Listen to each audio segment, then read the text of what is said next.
Пока все внимание инвесторов было направлено на войну США с Ираном и Роснефти, произошло событие, которое способно перевернуть финансовые рынки по всему миру. Перед вами Кевин Уорш, человек, которого вы, скорее всего, даже не знаете. Но именно от него будут зависеть ваши инвестиции на ближайшие 4 года. Ведь буквально на следующей неделе пройдут первые слушания в банковском комитете Сената, и уже 5 мая он сможет возглавить ФРС. Но вы, наверное, подумаете, а почему рост моего портфеля из альтов будет зависеть от какого-то непонятного мужика? Все просто. Уорш — это человек Трампа, а Трамп, в свою очередь, сторонник низких процентных ставок и мягкой политики ФРС, которая стала причиной формирования самых крупных пампов в истории крипторынка. То есть, если вы задаетесь вопросом, что нужно для того, чтобы биткоин вернулся выше уровня 120 тысяч и вызвал памп альтов, ответ один – низкие процентные ставки ФРС. Еще в январе Трамп сказал следующее. Обещал ли вам Кевин Уорш, что будет добиваться снижения процентных ставок в случае его утверждения? Нет, но мы обсуждаем это, я слежу за ним, и я не хочу задавать ему этот вопрос. Я думаю, это неуместно, пожалуй. Вероятно, это было бы допустимо, но я хочу, чтобы все было честно и прозрачно. Но он определенно хочет снизить ставки. А на этой неделе он прямо заявил, что процентные ставки снизятся после того, как Кевин Уорш станет председателем ФРС. Намек прямее некуда, который фондовый рынок уже успел прочитать. S&P 500 пробивает хаи, полностью игнорируя незакрытые вопросы на Ближнем Востоке и все еще дорогую нефть. Так что это на самом деле? Сигнал, что уже в мае Уорш зальет рынки деньгами, часть из которых достанется крипте, или попытка Трампа спасти свои рейтинги перед выборами в ноябре?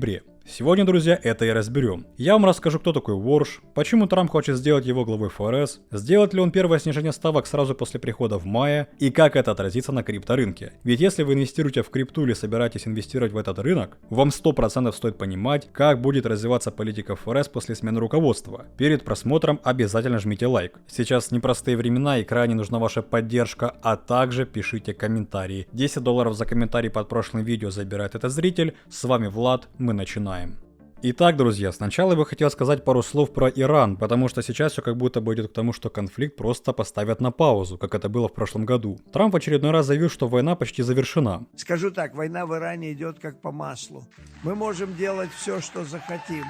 И она должна закончиться совсем скоро. Конечно, звучит многообещающе, но правда точно такие же заявления он делал в первые дни начала конфликта. Сейчас все упирается к возврату переговорного процесса, а также продлению перемирия еще на 2 недели. Рынка пока такой расклад нравится, потому что нефть плавно снижается, и еще больше энергетический шок успокаивают продажи со стороны США. Ведь более сотни танкеров направились на заправку именно в Америку. Об этом я писал у себя в телеграм-канале, и вообще любые события, которые способны влиять на нефть или на крипту, что создает движение для заработка, я оперативно выкладываю именно в телеграм-канале. Сейчас можно зарабатывать на любых событиях и на любых активах, и в телеграме я показываю как. Если что, ссылка есть в описании. История между США и Ираном не закончилась, и я бы точно не назвал это миром. Сейчас это скорее пауза в горячей фазе конфликта, но пауза очень хрупкая. Формально удары немного стихли, стороны пытаются зайти в переговоры, но при этом давление никуда не делось. США сейчас давят не только военной силой, но и экономически. Вашингтон пробует дожать Иран через блокаду, через угрозу новых ударов, через нефть, через санкции и через банковскую систему. Иран при этом понимает, что самый лучший способ это тянуть время, ведь это больнее всего бьет по Трампу. Но я думаю, что продолжение переговоров точно будет, потому что республиканцам нужно четкий итог, чтобы отчитаться перед своими избирателями. Ведь по факту Иран полностью не отказался от ядерной программы и до сих пор контролирует Ормуз. Не спорю, Трамп пытается выкрутиться тем, что дефицит компенсируется американской нефтью, но само собой закрыть глаза на пролив невозможно, так как 20% мировых поставок нефти и газа на полу не валяются. Все же я ожидаю, что стороны попытаются продлить эту паузу и выжать временное соглашение. По сути, заморозка конфликта. Но риск новой эскалации все еще очень высокий. Если переговоры сорвутся, если не договорятся по Ормузу, по санкциям или по ядерной программе, мы очень быстро можем увидеть возврат к ударам и новому напряжению. И об этом мы еще, конечно же, успеем поговорить в новых видео. Но за всей этой большой ширмой из войны на Ближнем Востоке скрывается не менее важная тема, а именно приход нового главы ФРС Кевина Уорша.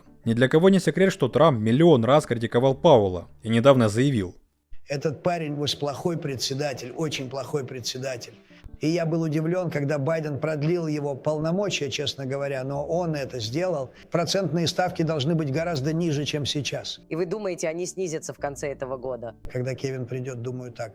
Интересно, что Пауэлл назначил именно Трамп. В процессе работы он понял, что с ним невозможно договориться, за счет чего он хочет поставить более лояльного к Белому дому человека, дабы у него появилась возможность лоббировать свои интересы в Центробанке, что уже нарушает принцип независимости ФРС как отдельного органа. Но когда сейчас большинство в руках республиканцев, республиканцев возможно все. В принципе, кандидатуру Уорша поддерживают все, так сказать, протрамповские ребята. Например, вот что говорит Минфин Скотт Бессон, который по факту будет работать в одной упряжке с Уоршем. Я уверен, что процесс, который мы наметили для того, чтобы Кевин Уорш стал следующим главой ФРС, слушания у него пройдут 21 числа этого месяца. Он отличный кандидат. Мы знаем, что республиканцы в финансовом или банковском комитете Сената солидарны в этом, и я очень оптимистичен в том, что Кевин Уорш возглавит ФРС вовремя, и этот вопрос станет неактуальным. Но как Уорш вообще может снизить ставки? Да, глава ФРС это не директор в офисе, который как сказал, так и будет. Он всего лишь один из голосов в системе. Но председатель задает тон, формирует риторику, влияние на ожидания рынка и может постепенно подтягивать всю систему к более мягкой политике. Сама политика Уорша строится на том, что рост производительности, особенно на фоне бума ИИ, может сдерживать инфляцию и дать пространство для более низких ставок. То есть, если экономика становится эффективней, ФРС может позволить себе работать спокойнее и не душить рынок дорогими деньгами. Но здесь есть проблема. Прямо сейчас часть чиновников ФРС говорит обратное. Война с Ираном и дорогая нефть снова давит на инфляцию, поэтому быстрое снижение ставок упирается не в желание Трампа, а в жесткую реальность. Но я уже говорил, что инфляция в условиях роста издержек, как, например, нефти, это не та инфляция, которая формируется в цикле дешевых денег, как это было после 2021 года, и, соответственно, нет прямых железобетонных аргументов, чтобы не снижать ставки. И если Уоршу все-таки удастся развернуть политику ФРС в сторону снижения ставок, тогда логика для риска активов понятна. Дешевые деньги, низкие кредиты, выше аппетит к риску, сильный интерес к акциям, а также крипте. Но тут есть очень важный нюанс, который многие упускают. Уорш это не классический кандидат, который за то, чтобы печатать деньги. Он давно критикует слишком раздутые балансы ФРС и хочет уменьшить их присутствие в финансовой системе. А это значит, что сценарий, при котором ставки идут вниз и все летит вверх, не такой уж и прямой. Для акций это скорее всего плюс, а для биткоина и других спекулятивных активов эффект может быть смешанным. С одной стороны, ставка ниже это хорошо, а с другой, если ликвидность будут убирать через сжатие баланса, часть рынка это может воспринять жестко. Тем не менее, давайте смотреть правде в глаза. Трампу надоел Пауэлл и его жесткая политика. И стал бы Трамп ставить такого же независимого человека в ФРС? Вопрос, конечно же, риторический. Особенно, когда Трамп сказал, что лично обсуждал с Уоршем снижение ставок и заявил, что Уорш сам этого хочет. Если сказать совсем просто, то Трамп выбирает Уорша как человека, который может сразу дать три вещи. Более мягкий сигнал по ставкам, более рыночную и удобную для бизнеса ФРС и хоть какое-то облегчение для бюджета через стоимость заимствований. Но ключевая мысль вот в чем. Уорш это не прямой рычаг для запуска печатного станка. Это ставка Трампа на то, что ФРС можно будет сделать лояльно к росту экономики, рынкам и долговой нагрузке государства. А это, как по мне, полная смена политики и вектор движения ФРС в новых экономических условиях. Ведь Пауэлл хоть и старался оставить ФРС независимой, он никогда не подстраивался под новый экономический мир, где инфляция в 2% уже по сути считается нулевой. И соответственно потенциально мягкая политика ФРС это именно те условия, которые нужны для ваших любимых альт-сезонов и булранов. Здесь нужно понимать, что ставка ФРС, данные по инфляции и по рынку труда выступают ключевыми драйверами для движения рынков, в том числе и крипты. И с этим невозможно поспорить. На этом строится фундамент любых инвестиций. И если вы этого до сих пор не понимаете, вам однозначно стоит попробовать нашу подписку Coin22 Pro. Пока S&P пробивал исторические максимумы, биткоин стоял, но благодаря технологиям токенизации мы со всеми участниками Pro заработали на росте акций Amazon. Это возможно за счет токенизированных контрактов от нашего партнера BitGet, где есть все голубые фишки, также есть нефть, золото, серебро, что дает возможность зарабатывать на всем абсолютно в любое время. А чтобы это делать с положительным результатом, в Pro вы получите готовый инвестиционный план под ваш депозит, торговую стратегию, сопровождение на всех этапах работы и поддержку 24/7. А для всех новичков у нас есть пошаговое обучение. Поэтому, если вы хотите зарабатывать не только на крипте, но и на всех мировых активах, абсолютно в любое время, присоединяйтесь к Pro по ссылке в описании и становитесь частью нашего большого торгового комьюнити.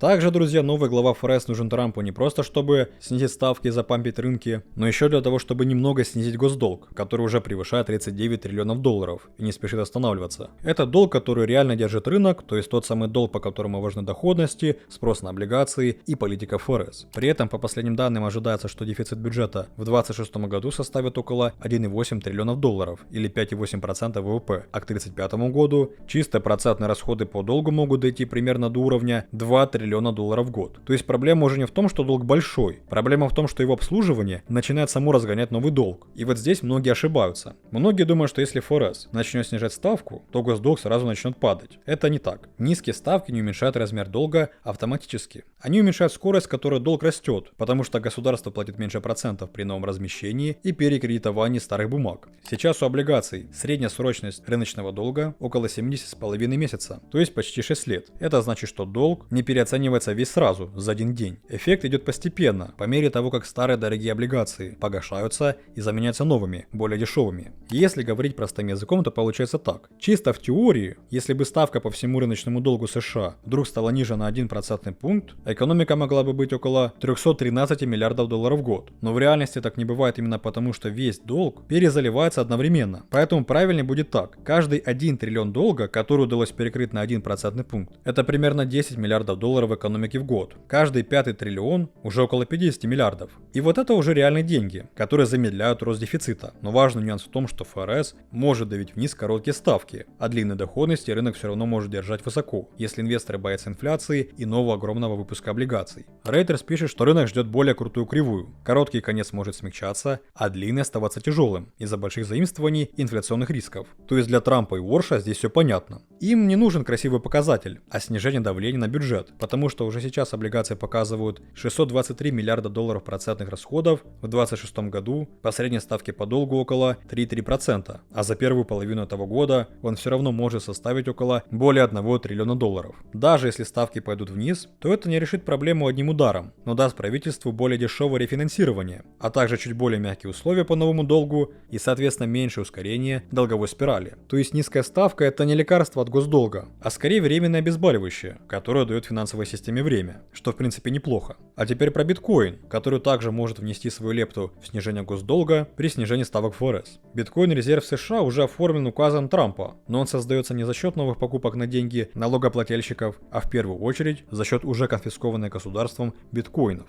Но как биткоин может решать проблему с госдолгом, если ставки будут снижаться? Биткоин не может закрыть госдолг США напрямую. Если у государства около 200 тысяч биткоинов, то каждая плюс 50 тысяч к цене биткоина дают примерно 10 миллиардов долларов стоимости резерва. Звучит, конечно же, красиво, но на фоне госдолга почти в 40 триллионов долларов это всего около 0,03%, а на фоне одного только прогнозного дефицита на этот год примерно 0,5%. То есть пока биткоин глобально проблему госдолга не решает. Поэтому если это все собрать в одно целое, то получается, что Уорш и низкие ставки могут не уменьшить госдолг напрямую, а замедлить скорость его раздувания через более дешевое обслуживание долга. Биткоин-резерв тоже спасти бюджет прямо не может, но может стать долгосрочным стратегическим активом, если его цена будет расти. То есть для Вашингтона идеальная схема такая, чтобы ставки ушли немного вниз, обслуживание долга стало немного легче, рынок рискованных активов оживает, биткоин дорожает, а резерв набирает стоимость. Проблема только в том, что ни ставка, ни биткоин не убирает сам источник проблемы, которым является хронический дефицит и постоянная потребность США занимать все больше и больше. Тем не менее, фактор скорой смены политики ФРС уже постепенно начинает приходить на рынки. Смотрите, ситуация сейчас реально интересная. Биткоин не пошел выше зоны 75 тысяч, а тем временем американский фондовый рынок уже второй день подряд ползет к новым историческим максимумам. И здесь у многих возникает вопрос, неужели бычий рынок снова вернулся? На мой взгляд, рынок реально пытается включить режим оптимизма, но я бы пока не спешил окончательно радоваться победе. Почему вообще рынок сейчас чувствует себя так уверенно? Во многом потому, что экономика США пока держится лучше, чем многие ожидали. Например, свежие заявки на пособие по безработице вышли на уровне 207 тысяч против прогноза 213 тысяч. То есть рынок труда остается довольно сильным, несмотря на все давление, и геополитику, инфляцию, и неопределенность на Ближнем Востоке. А когда рынок видит, что экономика пока не разваливается, это автоматом поддерживает аппетит к риску. На этом фоне S&P 500 пробил новый максимум и закрылся выше уровня 7000 впервые в истории. И это, конечно же, мощный сигнал, особенно если учитывать, что буквально недавно рынок был под давлением из-за напряжения на Ближнем Востоке, и в конце марта индекс просел примерно на 9%. А теперь мы видим очень резкое восстановление, и получается за 11 торговых сессий он вырос более чем на 11%. Это очень сильное движение, и такие отскоки так просто не происходят. Но вот что думаю лично я. Да, картинка в целом хорошая, но рынок сейчас очень эмоциональный. Сегодня все радуются новым хаям, завтра выходит жесткий заголовок по Ирану, или по нефти, или по инфляции, и настроение может резко поменяться. Тем более, что нефть WTI уже подходит к уровню $94, бренд пока не спешит падать ниже уровня 90, и все же риски инфляции здесь остаются. Золото при этом проседает, и это же показывает, что часть капитала сейчас снова уходит в риск. Но при этом некоторые аналитики понимают, что перед промежуточными выборами в США рынок акций часто показывает слабость именно в этот период, а уже потом восстанавливается ближе к последнему кварталу года. Лично я не люблю строить прогнозы только на сезонности, но игнорировать такие вещи тоже нельзя. Это скорее дополнительный сигнал. Эйфория есть, но она не гарантирует, что рынок пойдет вверх вообще без остановки. Если говорить именно про биткоин, то здесь также не все так просто. С одной стороны, если NASDAQ и фондовый рынок продолжают чувствовать себя хорошо, это зеленый сигнал для биткоина. Тем более есть мнение, что биткоин в последнее время отставал от NASDAQ, и если корреляция снова начнет возвращаться, то у биткоина есть пространство для догоняющего движения. С другой стороны, прямо под ценой есть важные зоны, где накопилось много позиций трейдеров. Например, диапазон 72200, 72400 сейчас выступает как потенциальная зона поддержки. Там скопился серьезный объем, и если цена туда снова вернется, биткоину крайне важно будет закрепиться выше этих уровней, потому что их переворот сопротивления – это почти гарантированное снижение в эту область. Поэтому да, рынок пока реально пытается восстановить бычье движение, и настроение стало лучше, но я бы не говорил, что все риски уже исчезли. Это не похоже на сильное восстановление на фоне устойчивой экономики и аппетита к риску, и дальше все будет зависеть от макроэкономики, войны, нефти и того, сможет ли биткоин удержать ключевые уровни. То есть рост сам по себе есть, сила есть, но на рынке никогда расслабляться не стоит. Поэтому в краткосрочной перспективе, в рамках ближайших пару месяцев, я ожидаю, что мы еще можем поторговаться вот в этом диапазоне, протестировать поддержку на уровне 65 тысяч и возможно даже повторно сходить на уровень 60 тысяч, но в долгосрочной перспективе я все же ставлю на полную смену политики ФРС и возвращение дешевых денег. Да, друзья, вряд ли Уорш начнет снижать ставки сразу после прихода, как об этом говорит Трамп, но сама смена курса политики уже является огромным плюсом для рынков в долгосроке. Поэтому те, кто спрашивал, от какого фундамента я отталкиваюсь, вот он именно такой. А согласны вы с этим или нет, пишите в комментариях. А также пишите ваше мнение, что же может реально запустить новый рост рынка в этом году. Не забывайте подписываться на мой телеграм-канал, я там всегда на связи. Подписывайтесь на канал, жмите видео лайк. Вам, друзья, огромное спасибо за поддержку. Всем желаю удачи, до скорых встреч.